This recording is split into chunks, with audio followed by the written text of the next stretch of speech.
In 1492, Columbus crossed the Atlantic, and for the next 200 years, the greatest powers in Europe raced to claim as much of the Western Hemisphere as they could. Empires rose and fell, but rather than adapt to a new world, they imported the rot from the old one. This is the story of how that bargain shaped everything that came after. I'm Anne Grace Evans, and this is a practical guide to American history.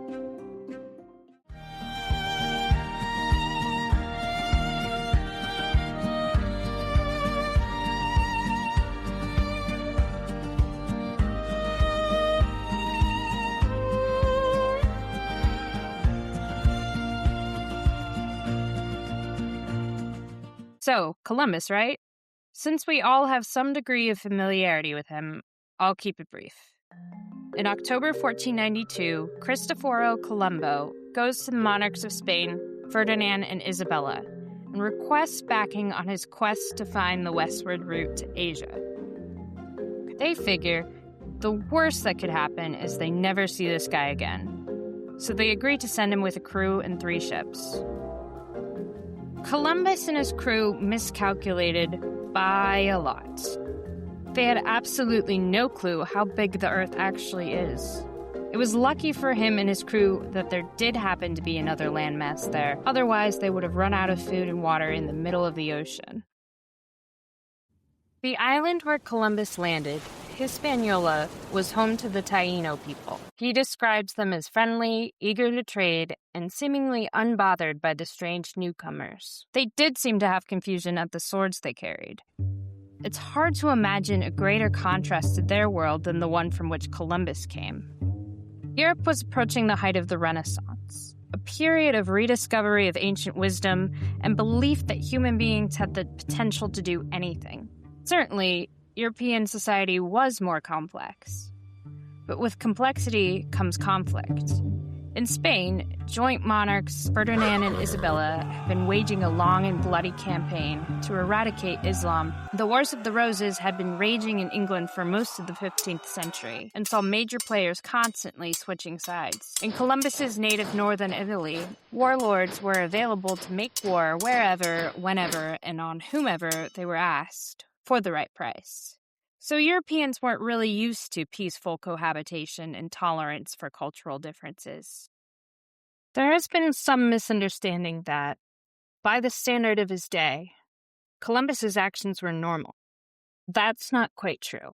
Accounts of his actions, mass executions, using violence to terrorize the native population, made it back to the Spanish monarchs. Shocked, they sent for Columbus to defend himself. Christians can't enslave other Christians. And if one of the ultimate aims of Spanish settlement of the New World was Catholicizing the natives, then legally, according to the jurists and theologians, they must be accorded the protection of Spanish subjects. So Columbus's treatment of the Taino was actually considered criminal. Columbus's reputation doesn't ever totally recover during his lifetime. The reason we mention Columbus in our history books and nursery rhymes is not really for what he did. Columbus matters because he set off an exploration craze. Suddenly, here was all this uncharted territory and access to new trade routes. Naturally, great European powers were going to start an arms race. After Columbus was John Cabot, sailing for England, then Amerigo Vespucci, for whom America is named. But by far the most brutal conquistador of them all was Hernán Cortés. In 1518, Cortés set off on an expedition to conquer present-day Mexico for Spain. The governor had tasked him with conquering the Triple Alliance of the Aztecs, the Ocolwa, and Tepaneca. This political entity dominated most of what is now Mexico and the very lucrative Mesoamerican trade routes. Cortés placed no restriction on how viciously or underhandedly he achieved that aim. He told the Aztec king Moctezuma, "We have come to your house in Mexico as friends. There is nothing to fear." The account goes on. The celebrants began to sing their songs. That is how they celebrated the first day. On the second day, they began to sing again. But without warning, they were all put to death. The dancers and singers were completely unarmed. The riches Cortez brought back inspired other opportunists to push mercilessly deeper into the Americas. Even by European standards of the day, their level of cruelty was striking. Bartolomeo de las Casas, who had participated in the exploration and settlement, had been so thoroughly horrified that he joined the priesthood to attempt to repent for his sins. In his book, which he wrote to document the horrors of conquest and colonization, he wrote, "What we committed in the Indies stands out among the most unpardonable offenses ever committed against God and mankind. The reason Christians have murdered on such a vast scale and killed anyone and everyone in their way is purely and simply greed." Most conquistadors met much messier and violent ends. They knew this going in. That's probably why they employed a method of live fast, die young, use as much brutality as you can to make the most wealth in the shortest time possible. Slashing and burning their way through the Americas, they did eventually find not gold, but the next best thing: silver. The silver mines of Potosi provided the Spanish with the immediate infusion of wealth they were looking for.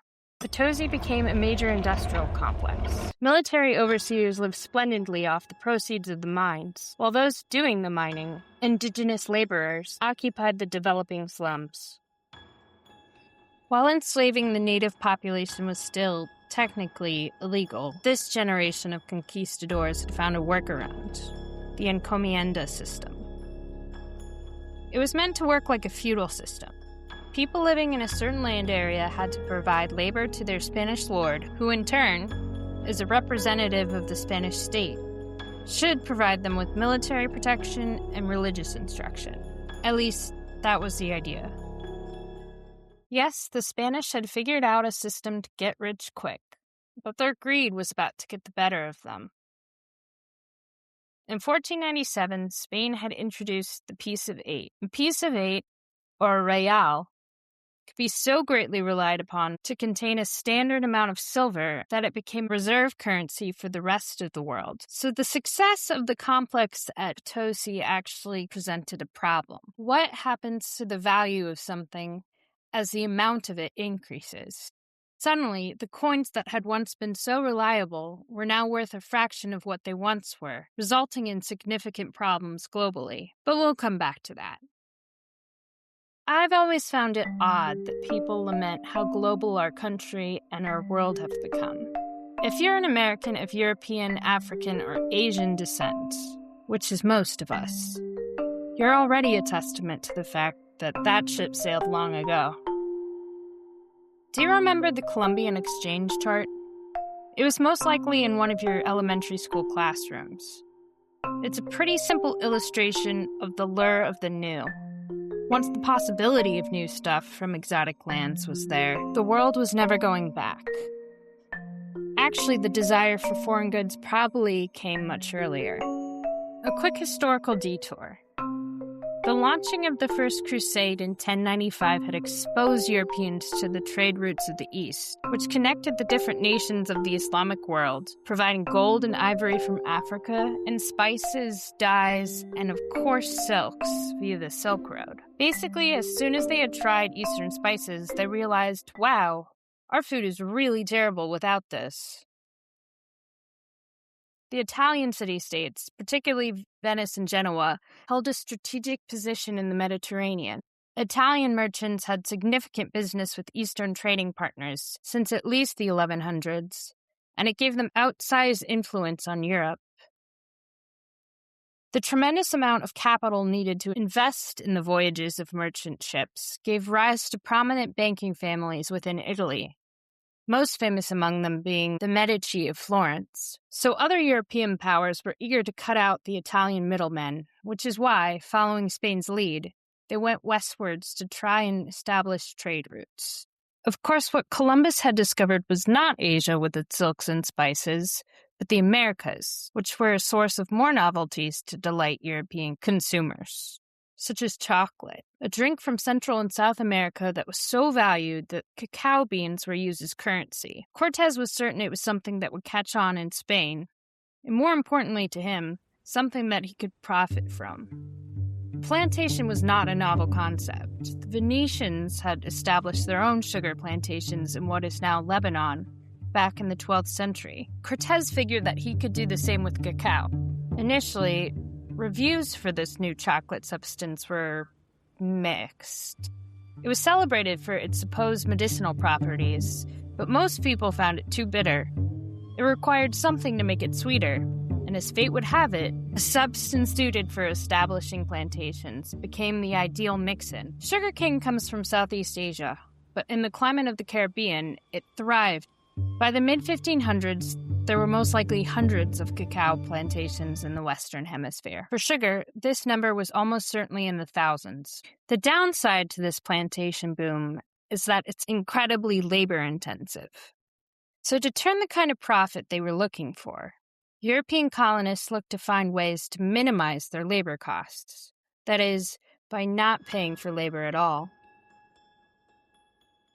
Now, if you remember, enslaving the indigenous population is technically forbidden. But if you also recall, the Spanish were able to develop a workaround, the encomienda system.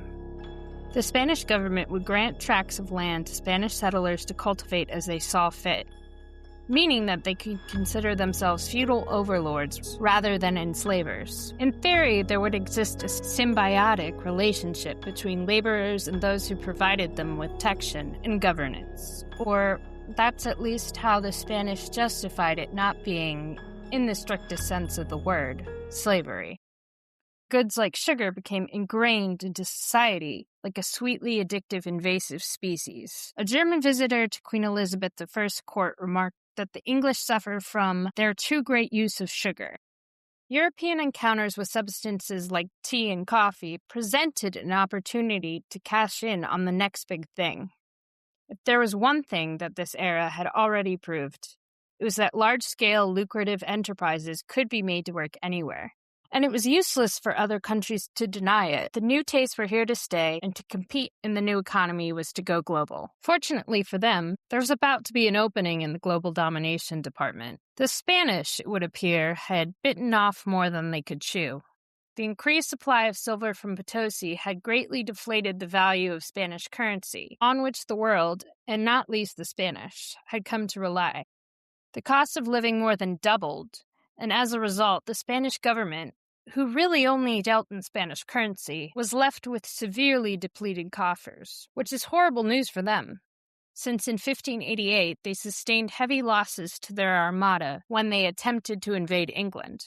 And now with a crippled navy and insufficient funds, their ambitions would have to be scaled back, which is an opportunity. With the position of world superpower now vacant, other European powers could jockey for position in the New World. This is the great game of empires, and it will continue to affect world events for centuries, sticking flags in everywhere from the Caribbean to the moon. Because the person who controls the resources controls the world. Such large endeavors required a substantial amount of investment, and therefore risk. So insurance marketplaces like Lloyd's of London came together to offer syndicates, groups of motivated speculators. This was a chance to offer new ventures a guarantee of a return should disaster strike, for a recurring fee, of course. The first stocks markets were literally that. They traded in livestock and eventually became the venues for more complicated financial instruments. As the world got bigger, and in a way smaller, the recognition that responsibility for these big projects needed to be spread out created more opportunities. The result was that the world was becoming a lot more interconnected. This will lead to promotion of innovation and cultural interaction, as well as violence and oppression and war. Into this dynamic step the Dutch, who bring with them a curious new financial instrument, a mechanism through which they can minimize risk. The joint stock company. The English recognize that this is a game changer. James I issued a charter for a new colonial endeavor, the Virginia Company. This settlement would be treated as a commercial enterprise. The settlers would act as the colony's employees, seeking to create a return for the principal investors. These had put up the capital for the establishment of the colony. This way, the risk would be spread out amongst the investors, and the colonists would be granted the freedom they needed to make the colony a success. That meant they had permission to create whatever bylaws or government structures were necessary for that purpose. In 1607, 3 ships carrying these settlers landed in present-day Virginia, and it pretty much went downhill from there. To quote one historian, the first lasting English colony in the New World was a hellhole of epic proportions, successful only in the sense that it survived at all. If you go to the reconstructed site of Jamestown today, you'll see the town as it would have once appeared. A triangular palisade with some reconstructed workshops and warehouses. Everything looks in order, but according to contemporary accounts, pretty shortly after the building of the fortifications, things started to go wrong. Everyone started getting sick. The island where they had chosen to build Jamestown was good and fruitful, and fortunately, or you could say suspiciously, uninhabited by the native Powhatan. That's because it was a low-lying piece of land in swampy surroundings, and so infested with malarial mosquitoes. The surrounding waters of the James River were largely stagnant and failed to carry away the garbage and human waste that the colonists threw into it. Not surprisingly, about 2/3 of the original colonists were dead by September. The Virginia Company had specifically instructed that, on moving to a strange land, it might be wise for the colony not to antagonize the people who were already living there. But after just a few weeks in Virginia, they managed to create enough mistrust and bad blood that it erupted into open conflict. This set the stage for uneasy relations, followed by all-out war, which was a real problem since bumming food off the Powhatan between resupply shipments seems to be how they were surviving. What everyone came to refer to as the starving time coincided with the total breakdown in relations with the Powhatan. From the very beginning, no one could get along. Captain John Smith, of Pocahontas fame, claimed that no one actually wanted to put in the effort to grow any food. It just didn't really seem to be their main priority. For most of them, it probably never had been before. Many, like George Percy, were second sons of wealthy and aristocratic families who simply didn't do work. Others were basically vagrants and criminals picked up off the streets of London. And almost all of them seemed to be confused as to what it was they were meant to be achieving in Jamestown. Were they there to discover great riches or to set up a trading post between China and the West? Far from the productive society the Virginia Company was probably hoping for, when it came to these early Jamestown settlers, one remarked, "More damn crew hell never vomited." Something was about to make them discover their passion for farming. One settler, John Rolfe, also of Pocahontas fame, had introduced an exciting new development, a strain of tobacco that thrived in the soil around Jamestown. You could grow huge fields of the stuff. Why not turn all their land into tobacco fields?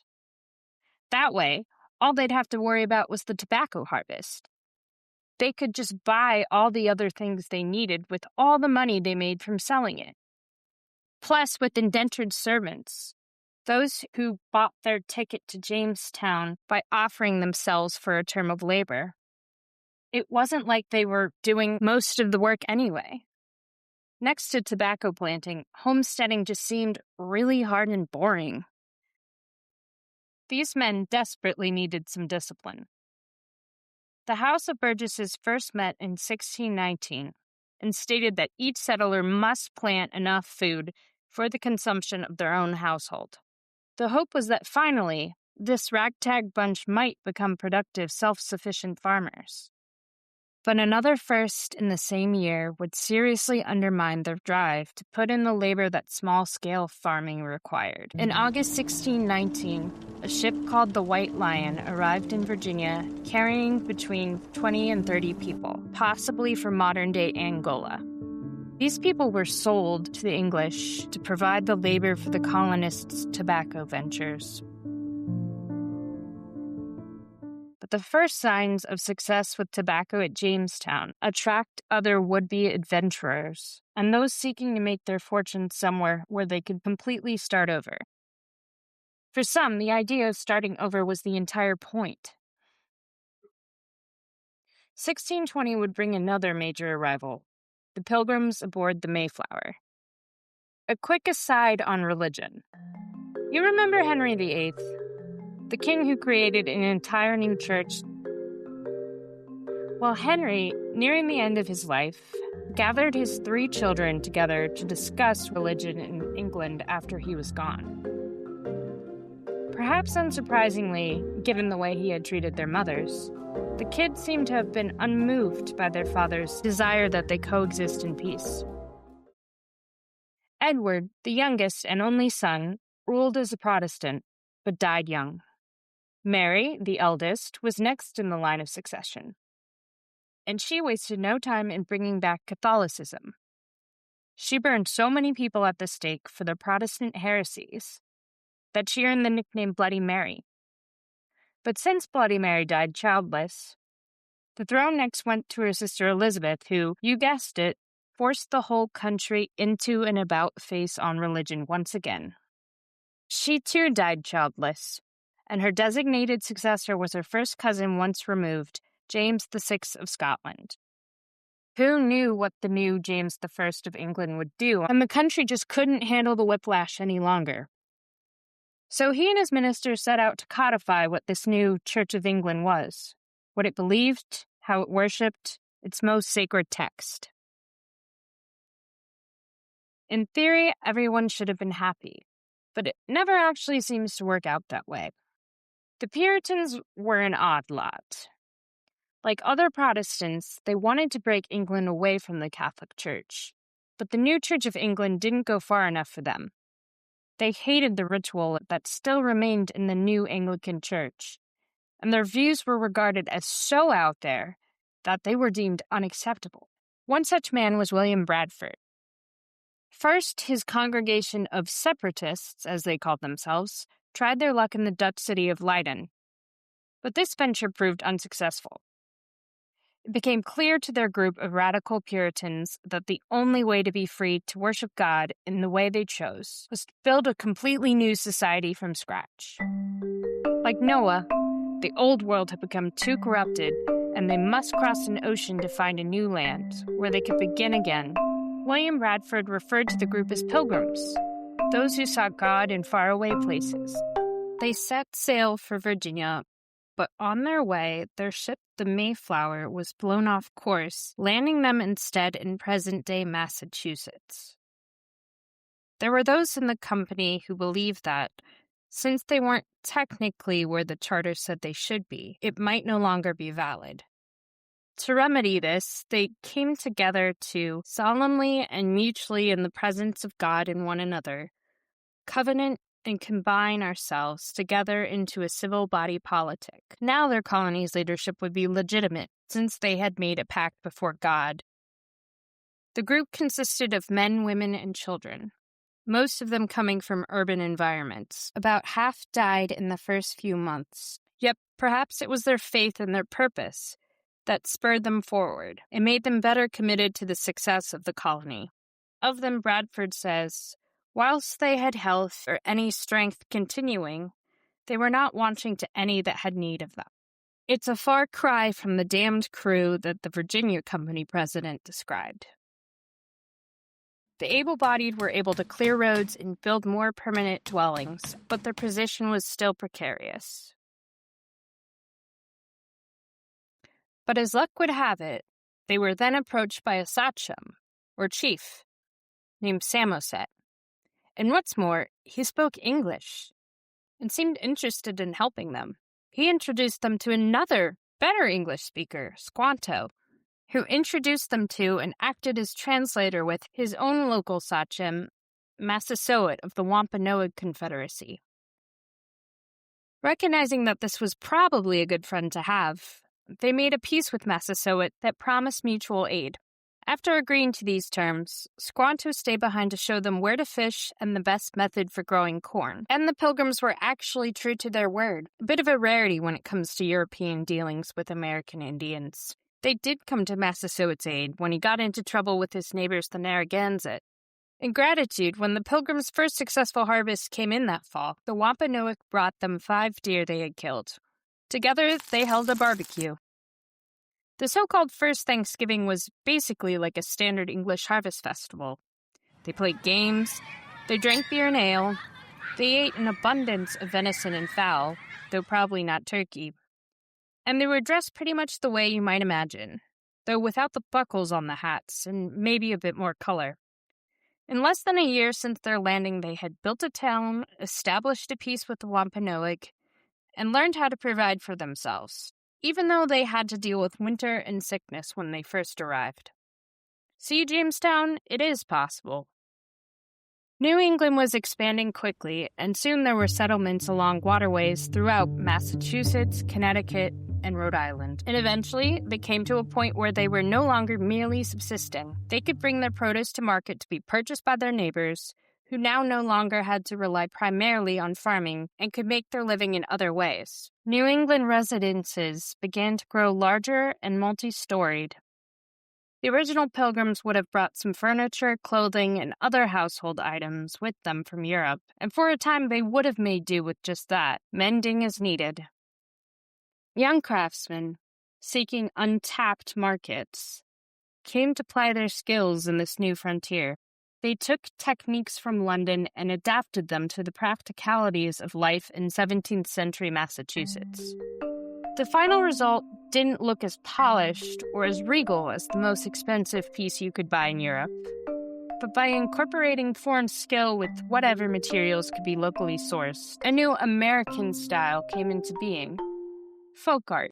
The earliest houses, furniture, utensils, and other consumer items developed this simple yet charming character. It reflected the larger Puritan ethos: practical, not showy or ostentatious, yet well-made, with enough attention to detail and pride of appearance. Idle hands are the devil's workshop, as the proverb goes, and to guard against this, the Puritans took great pride in a hard day's work. It is often stressed in history textbooks that to the Puritans, the devil was very much a real force walking among them. But it's difficult for us to understand in non-metaphorical terms. Like a very early form of stranger danger, you had to follow the rules and avoid any behaviors that might bring you into contact with him. And they felt so strongly about this that they included it in their legislation. The Old Deluder Satan Act of 1647 stated that local authorities needed to establish and maintain schools so that children could learn to read. Because if they couldn't read, then how could they read their Bible?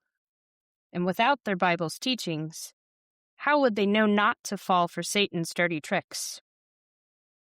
The city of Boston dates its origins between 1630 and 1640, and already in 1635 it had founded its first public school. To walk in such a way as God has prescribed in His Word is a thing which I must prefer above life itself, William Bradford wrote in his journals, a view which also influenced politics. Puritans felt that King Charles I's policies largely benefited Catholic interests. The Puritans would back Parliament and Oliver Cromwell in the English Civil War, even approving of the eventual beheading of King Charles I. The attitude that if the king ignores his people, then the people could ignore the fact that they had a king, that would stick. Alternatively, when we last left Jamestown, those people were looking a lot more aristocratic. Colonists, spreading further out from the original Jamestown settlement, acquired large plots of land on which to farm tobacco. Tobacco was becoming all the rage in Europe. By the end of the 17th century, England alone had imported approximately 38 million pounds. But at less than 10 shillings per pound, the only way for the process to be profitable was to sell it in bulk, and with a very low overhead. One of the earliest tobacco plantations, Shirley Plantation on the north bank of the James River, only produced tobacco for export. while buying and importing all other items they needed. To make this cost-effective, Shirley Plantation had 25 laborers, none of them paid. From the earliest operation of the plantation, there was indentured servitude. Eventually, after the year 1640, the practice of chattel slavery, the keeping of black human beings for their entire lifetimes and the lifetimes of their children and their children's children, all without wage, was how tobacco planters minimized labor costs. The concept of fortune's wheel dates to the Middle Ages and beyond. Those who start at the bottom of the wheel, destitute and down on their luck, might get a change of fortune, and circumstance might allow them to rise to the top of the wheel, to wealth and status. Similarly, for those at the top, catastrophe, whether the result of bad decisions or fate or a combination, might send them down to the bottom of the wheel. Anything might happen, and who is to say where you started out in life would be how you ended up? If you're someone at the bottom of the wheel, it's certainly a comforting thought. Even the poorest peasant might one day rise just a little bit, and then their offspring might rise a little bit more. And maybe, just maybe, one day someone in that family might make it to the top. Whatever the actual likelihood of this happening or not, it always remained at least a theoretical possibility, because life before the modern age was largely dictated by a strict hierarchy. Those at the bottom were laborers, some of them legally bound to the land they worked on. Those a little above them owned that land, but still owed commitments to the people above them, and so on and so forth. It was hard to break out of this system, but not impossible. People could move up or down. But a consequence of always striving to improve one's status or to maintain it in a system where the major unit of wealth is land is that industry remains agriculture-centered. People seek to make their land work for them, to get the most out of it so that they could hopefully acquire more, and to do this most effectively requires the exploitation of others. A venture founded with the aim of making money needs to be adaptable enough to do that. A system that relies on one crop is the exact opposite of adaptable. If entire communities come to rely on one cash crop or industry for long enough, they aren't able to easily pivot later. That's the bargain Jamestown made. These are generalizations and don't apply to everyone. Even though Puritan country didn't support a large-scale plantation economy, some people did have slaves, just as not all Southerners were interested in being part of the plantation system. But the overall momentum trended toward a free society in the North and a slave society in the South. In both places, the economic grooves became so well-defined over time that there really was no changing things without a complete and bloody overhaul. Between 1632 and 1732, the colonies of Maryland, Connecticut, New York, Delaware, Pennsylvania, New Jersey, North Carolina, South Carolina, and Georgia were all formed. Like Virginia and Massachusetts, many of these were initially proprietary colonies. That is, colonies that were granted to private individuals to be run in the name of the king. In a few cases, similar to the case of Massachusetts, these charters were granted to people who intended to observe their different religious practices without interference. Cecilius Calvert, Lord Baltimore, was granted the land between Massachusetts and Virginia in 1632 to create a haven for practicing Catholics like himself, Terra Mariae, the land of Mary, or Maryland. However, other English immigrants interested in settling in Maryland were oftentimes Protestant. The solution was the creation of the Maryland Act of Religious Toleration in 1649. A law which allowed free exercise of religion for all citizens of Maryland. The grant of a tract of land to the north in 1681 to a Quaker named William Penn took this idea one step further. William Penn wanted to create a colony that would be open and welcoming to members of his faith and also reflect the values of that faith, peace and justice for all. As the proprietor of the colony, he stated, "You are not at the mercy of a governor who comes to make his fortune great. whatever serious and reasonable men can reasonably desire for the security and improvement of their happiness, I shall heartily agree to. But the arrangement where colonists were essentially allowed free rein to govern themselves wasn't to last. The king revoked the Virginia Company's charter in 1624. The House of Burgesses would still continue to exist, but its powers would be limited and administration of the colony would defer to the king's appointed royal governor. Eventually, each of the other colonies came back under royal authority as well. This was the state of things in British America on the eve of the tumultuous 18th century. From a series of outposts trying to survive in the wilderness, America became a collection of self-governed settlements, of people making do with what they had, what they didn't have, and what they could bring into being. The final episode that helped complete the early American psyche occurred in Massachusetts in 1692. After Massachusetts' earlier civil relations with the surrounding indigenous populations, a succession of wars broke out in the 1670s. Wandering too far outside the bounds of established towns could be dangerous, and the threat of raids left a psychological mark. Whether for this reason or something else, 4 young girls in Salem, Massachusetts began to experience anxious fits, displaying behavior that completely baffled their families. After concluding that the girls could only have been bewitched, the authorities demanded to know who among them had been consorting with the devil. The girls named some of the more obvious choices as their invisible tormentors. A woman who was destitute, one who was less religiously observant, and one who was a slave from the West Indies. Imagine you're accused of a crime. The evidence seems damning, but you're not actually able to see any of it. In fact, no one can see it, apart from the person making the accusation. So how can you possibly refute it? But if you try to explain that this is unfair, it only makes you look more guilty. It makes anyone who would otherwise come to your defense look guilty too. Why criticize the process of tracking down witches unless you yourself are pro-witch? Each of these women, and eventually many others in Salem, were named by young, impressionable, frightened girls who now found themselves the center of attention of a witch-obsessed society. There was no way that their testimony could be objectively measured for accuracy. But that didn't matter, as the adults in town decided to take it at face value. The burden of proof rested on the accused to show that they were not, in fact, witches. Here's the thing about proving that something didn't happen. It isn't really possible. You can't definitively prove the absence of evidence of something unless you were able to show that no evidence of the kind existed anywhere at any time. To put it more plainly, take the statement, "There are no ghosts."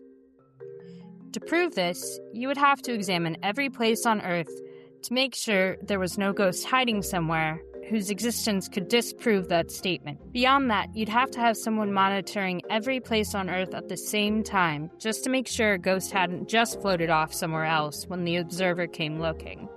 Add to that the supernatural aspect, and perhaps a ghost might be present that some claim to see that others can't. Conclusion? You would never be able to provide evidence that nowhere on Earth is there a ghost. But if we were to flip the statement, make it ghosts exist, put the burden of proof on the person making the claim, then all that it would take is one ghost sighting to prove the theoretical existence of ghosts. In Salem in 1692, the only way to escape being convicted as a witch was to confess, since those who maintained their innocence would never actually be able to prove it. All that it had taken for them to be branded as witches was the suggestion that they were. Things got so completely out of hand that the governor, whose own wife had been accused, intervened to put a stop to trials that were based solely on testimony lacking any physical evidence. Anyone can suggest anything. Where there's smoke, there must be fire, so long as the defense cannot prove that nowhere is anything burning. 20 people died during the Salem witch trials because of the delusions of children and the superstitious adults who believed them.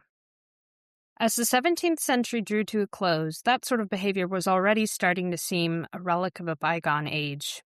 As a new century dawned, the order of society was being shaped more by reason than by religious tradition. If America was truly going to be the place pilgrims and immigrants imagined when they left behind the entire world they knew, then it had better conform to the ideas in their heads. For every person who came hoping to find a place where they could worship freely, or where they could get ahead in life by tending ground that was actually theirs, the effort was only worth it if the world they found on the other side, the one that they would go on to shape, was truly different from the one they left behind. A place for pioneers and creatives and dreamers. In this, they both succeeded and failed. Epilogue. Conquest is driven by economics. A country that just happens to have an advantage, like good ocean-going boats, is going to press that advantage. It's not personal, it's just business. That is, from the conqueror's perspective. History could have happened differently. There might have been no Columbus, no mad rush to claim and subjugate lands and peoples in the Americas. But the patterns of history, the fact that humans tend to be greedy creatures, meant that somehow, at some point, these two hemispheres would meet. And some random flap of a butterfly's wings meant that it was a Spanish-backed Italian who happened to show up. I know that I said that our global world dates back to Columbus's arrival, but people have basically always done this. The people in charge have constantly asked, how can we extract as much value as we can from the assets we have? And the answer, from the Roman Empire to the Middle Ages to now, is you figure out how to make your supply chain and logistics as efficient as possible. You find the most convenient source of raw material, you consolidate the production process someplace that you can control, and you outsource your labor to a group who can do it for cheaper. If you're a manager, this just seems logical. But if you're a local, this is colonization. From your perspective, they're oppressors who benefit from your home's wealth and your labor without adding anything of value in return. Though they might say that this makes you one of them now, you're not actually partners in this project, and they'll probably never see you as an equal. So why not turn, as seems to be fashionable these days, to a policy of isolationism? Well, as this period also shows, that can end badly too. Remember how all these explorers were looking for a way to the riches of China? Well, China, watching all of this from the sidelines, said, no thanks, we're good. One of the driving forces of history is what is the currency of the moment, and who holds that currency? In the 16th century, the silver that was being mined from the Americas was that currency, and it was the Spanish who had it. Suddenly, the tables were turned. The Spanish called the shots with their pieces of 8, and the Chinese had to adapt. It would take them centuries to recover the position they had once held. A cautionary tale that if you don't take advantage of new frontiers, someone else will. The culture will move on around you, whether you choose to take part or not. So if you don't want that to be you, you can't simply shut yourself off from the world. China has certainly learned from its mistakes. Today, they seek out strategic partnerships with the rest of the world through their Belt and Road Investment Initiative. It's the United States that I'm a little worried about in that regard. We seem to think that we don't have to innovate or chase new horizons, that we'll continue to do just fine on our own, kind of like the Chinese in the 1500s. How do we take part in a global system without engaging in exploitation? And how do we protect American workers from being exploited? I think that's a question we need to keep asking ourselves. We have made a lot of mistakes in our interactions with the wider world. Mistakes we still live with. For better or worse, they shape our story and contribute to our national idea. And there are some good things we take away from our spiritual ancestors. The Puritans' heavy emphasis on education and work ethic became the backbone of the Republican spirit. But we can be a little insane about it sometimes. People from other countries are often astounded by the American corporate rat race, like we're still trying to get the devil off our backs. And when people describe something as puritanical, that's not really a compliment. Jamestown is a harder inheritance to reconcile. We should absolutely start by unromanticizing it. Like, there was cannibalism. Bet you didn't learn that part in school. Everyone has a dark, rotten core, something in our past that is fueling all the resentment we carry. Jamestown is America's dark, rotten core. What does it say about us that the same year the first representative body was established in British America, we also imported human souls to enslave? Why couldn't the first permanent settlement even attempt to coexist with the indigenous population? Plymouth managed, even if for a short time. Everything that happens next is dictated by the decisions of these people, like a choose-your-own-adventure story, creating a final product that is intricately woven together. It's like untangling cords. If you want to pick apart the attitudes and conditions that make America, you have to start at that first loose end.